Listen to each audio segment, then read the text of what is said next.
கோவை அருகே காட்டு யானைகளிடமிருந்து நொடி பொழுதில் உயிர் தப்பிய தொழிலாளி. பதைபதைக்கும் காட்சிகள். கோவை மாவட்டத்தில் பல்வேறு இடங்களில் காட்டு யானைகளின் நடமாட்டம் அதிகரித்து உள்ளது. இந்த நிலையில் 3 யானைகள் பெரியநாயக்கன் பாளையம் வனச்சரகம் கதிர்நாயக்கன் பாளையம் பகுதிக்குள் இன்று அதிகாலை நுழைந்துள்ளது. அப்போது அங்கு கட்டிட தொழிலாளர்கள் தங்கியுள்ள தகர ஷெட்டுகளை உடைத்து 3 யானைகளும் அரிசியை தேடியுள்ளது. இதனைத் தொடர்ந்து தகர ஷெட்டுக்குள் தங்கியிருந்த 5க்கும் மேற்பட்ட வடமாநில தொழிலாளர்கள் அச்சத்தில் உள்ளேயே பதுங்கிக் கொண்டனர். தொடர்ந்து எதிர் வீட்டில் குடியிருக்கும் நபர்கள் வடமாநில தொழிலாளர்களை எச்சரிக்கை செய்து அங்கிருந்து வெளியே வரும்படி அறிவுறுத்தினர்.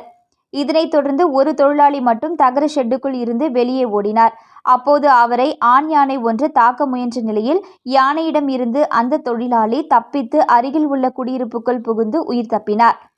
இதனை அங்கிருந்தவர்கள் வீடியோவாக எடுத்து பதிவிட்டுள்ளனர். தற்போது இந்த காட்சிகள் வெளியாகி அதிர்ச்சியை ஏற்படுத்தியுள்ளது.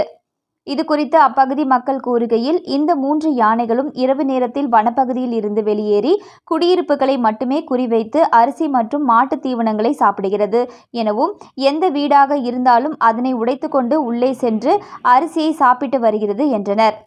மற்ற யானைகள் ஊருக்குள் புகுந்தால் விவசாய பயிர்களை மட்டும் சேதப்படுத்துவதோடு நின்றுவிடுகிறது என கூறிய மக்கள், ஆனால் இந்த 3 யானைகளும் எங்கு அரிசி வைக்கப்பட்டு இருக்கிறது என்பதை அறிந்து அந்த வீட்டை மட்டும் உடைத்து உள்ளே செல்கிறது என்றனர். இதன் காரணமாக மலை அடிவாரத்தை ஒட்டியுள்ள கிராம மக்கள் அச்சமடைந்துள்ளனர். வனத்துறையினர் வந்து இந்த யானைகளை விரட்டி அடித்தாலும் இந்த யானைகள் பயப்படுவதில்லை. அதே சமயம் நீதிமன்ற உத்தரவை காட்டி பட்டாசு வெடித்து யானைகளை விரட்டவும் வனத்துறையினர் தயங்குவதாக கூறினர்.